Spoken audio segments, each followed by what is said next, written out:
রাত্রে আর কি করে? বেশিরভাগ রাত্রে। হ্যাঁ। রাত্রে কয়টার দিকে? মালিক কে? বড় ভাই একটু আমার ভিডিও করে দেন। আচ্ছা বড় ভাই, আমার আচ্ছা, ভিডিও করেন। ঠিক আছে, মালিকের নাম? মালিকের নাম দীপু।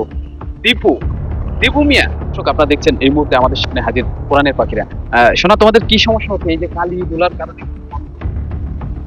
আমাদের কষ্ট হয়, কয়লা ফ্যাক্টরি, আবার চামড়া ফ্যাক্টরি, টায়ার ফ্যাক্টরি থেকে কালি আসে, আমাদের জামা কাপড় খুব ময়লা হয়ে যায়, আমাদের এবং কষ্ট হয় বেশি। দর্শক, আপনারা দেখছেন এই মুহূর্তে এই টায়ার ফ্যাক্টরিটি চলমান রয়েছে, জেনারেটরের মাধ্যমে কারেন্ট উৎপাদন করে চালাচ্ছে। আমরা দেখাচ্ছি আরো একটি ফ্যাক্টরি, যদি আমরা একটু দেখি।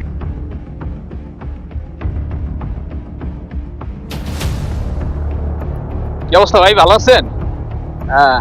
দর্শক, আপনারা দেখছেন এই যে রয়েছে টায়ার ফ্যাক্টরি, যেখান থেকে প্রচন্ড রকমের বিষাক্ত গ্যাস এবং ধোঁয়া উৎপাদন হয়ে থাকে। দর্শক, আমরা যদি আপনাদেরকে একটু দেখাই, এটা কার, এই ফ্যাক্টরিটা কার, আমরা একটু এখানে আন্টি একটু দেখছেন বাজান, এক মিনিট একটু কথা বলবো। হ্যাঁ, কেন, এটা কার, মালিকের নাম কি? আপনার ওই যারা কর্মরত ছিল তারা কোথায়?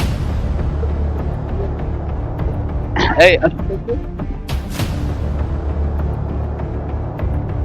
এই আপনারা শোনেন, এদিকে আসেন ভাইয়া, এক্সকিউজ মি, কার, মালিকের নাম কি ভাইয়া? আপনি কাজ করেন, মালিকের নাম জানেন না? আচ্ছা ঠিক আছে, বুঝতে পারছি, আপনি বলবেন না, এই তো। আচ্ছা ওকে, ঠিক আছে, চলে আসো সাহেব, চলে আসো।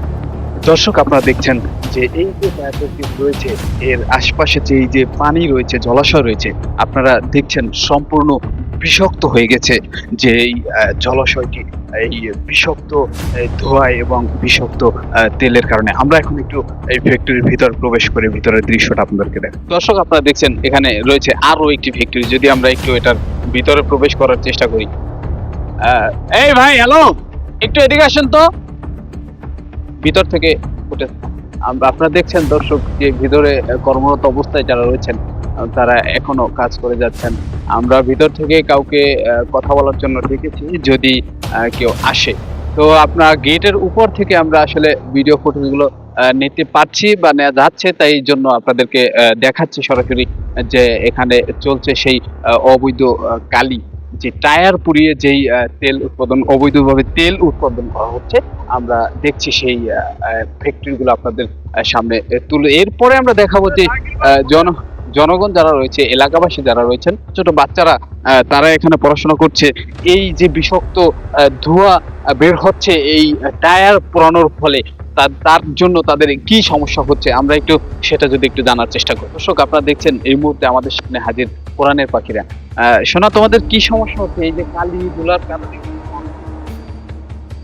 আমাদের কষ্ট হয়, কয়লা ফ্যাক্টরি, আবার চামড়া ফ্যাক্টরি, টায়ার ফ্যাক্টরি থেকে কালি আসে, আমাদের জামা কাপড় খুব ময়লা হয়ে যায়, আমাদের এবং কষ্ট হয় বেশি। আসসালামু আলাইকুম।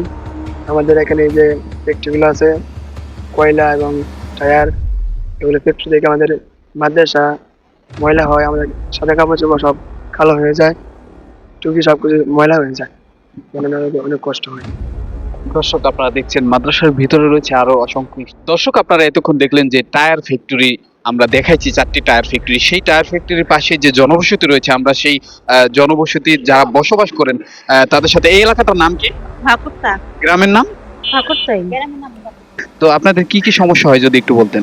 তোরে তো খারাপ লাগে না, মনে করি কি কোনো জায়গায় বুঝি কোনো কিছু হইতাছে, আমি তো প্রথম বুঝতাম যে আগুন লাগছে, বুঝি ওই গন্ধটা আসতেছে, পরে আস্তে আস্তে জানলাম যে না, এটা টায়ারের সমস্যা। ছাদে কালি পোড়া থাকে, কালি আসতো। রাত্রে আর কি করে? বেশিরভাগ রাত্রে। হ্যাঁ। রাত্রে কয়টার দিকে? রাত্রে তো আমাদের ওই হুন্ডাই তো বেশিটা গন্ধটা আহে, কিন্তু তো কম পান আপনারা। না, সন্ধ্যা 8টা-9টার দিক দেয় হইব, 8টা-9টার দিক দেয়। তখন ঘুমাইতে সমস্যা হয়? হ্যাঁ। অনেক প্রচুর দুর্গন্ধ। কালো ধোয়া হয়। ঠিক আছে, ধন্যবাদ আপনাকে। দর্শক, আপনারা দেখছেন নিউজ টিভি বাংলা, আপনারা শুনলেন RRM TV News 24